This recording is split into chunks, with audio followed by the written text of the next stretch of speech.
So these guys that you see online that say motivation isn't real, I think that's bullshit. I see motivation as like a dessert, like a treat that you can use as a tool because motivation, if you have the motivation to do something, that's amazing. Like take advantage of that and use that motivation to go do the thing that you know that you need to do.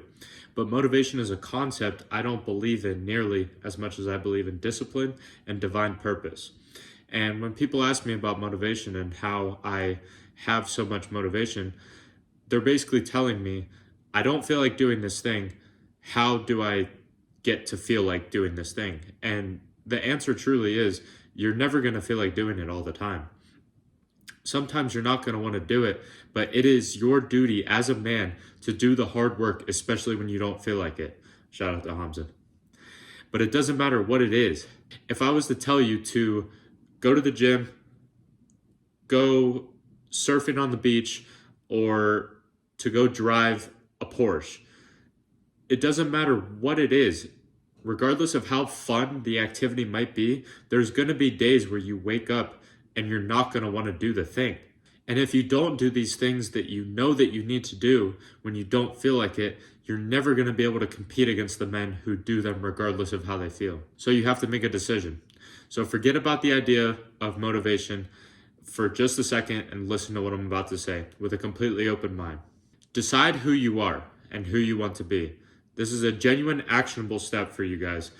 And I want you to do this right now and get off your ass. Go look yourself in the mirror. Look directly into your own eyes and decide, do I want to be a fucking loser or do I want to be a fucking winner? Because the current path most of you are going down right now is the path of being a fucking loser. 2 years ago when I was addicted to vaping, smoking weed every single day, binge eating shit food, I looked at myself in the mirror one day and I told myself that I didn't want to be a fucking loser anymore. And I decided that enough was enough. I knew that it was going to take a fuck ton of work to pull myself out of this hole that I dug for myself, but I knew that my future self would thank me for it. So as a result, I had to kill myself.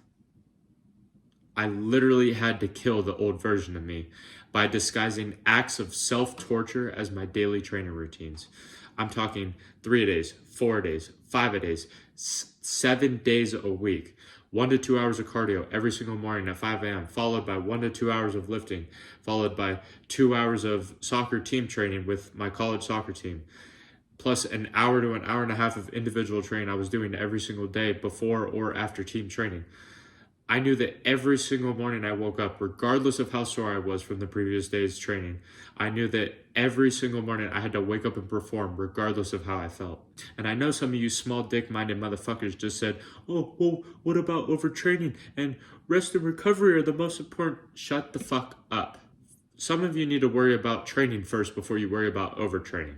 I made a deal with myself that this is the plan that I'm going to follow. This is the plan that I'm going to stick to, and I'm going to follow it to a T every single day. And as a result of that, I'm going to get the results that I want. I knew some days I'll enjoy it and some days I won't. Some days the workouts will be fun and some days the workouts will suck. But regardless, I told myself that I was going to follow this to the best of my ability every single day and not let my emotions affect my actions. That's what winners do. So let's say you're a professional soccer player or any professional athlete for that matter, and you have a big competition coming up like the Super Bowl, the NBA Finals, the Champions League Final, whatever it might be. And you might be a little bit sick that day or your ankle might hurt from the previous game. But the game's already set. The other team's already been preparing. The stadium's already sold out. You don't get to play like shit or just not show up and then tell everybody, well, I didn't really feel like playing that day. You have to be good enough on your worst day to beat your opponent on their best day. And that's the game. So when people ask me about motivation and how they can get more motivation, I can give them plenty of little catchphrases and shit that'll give them that little spark.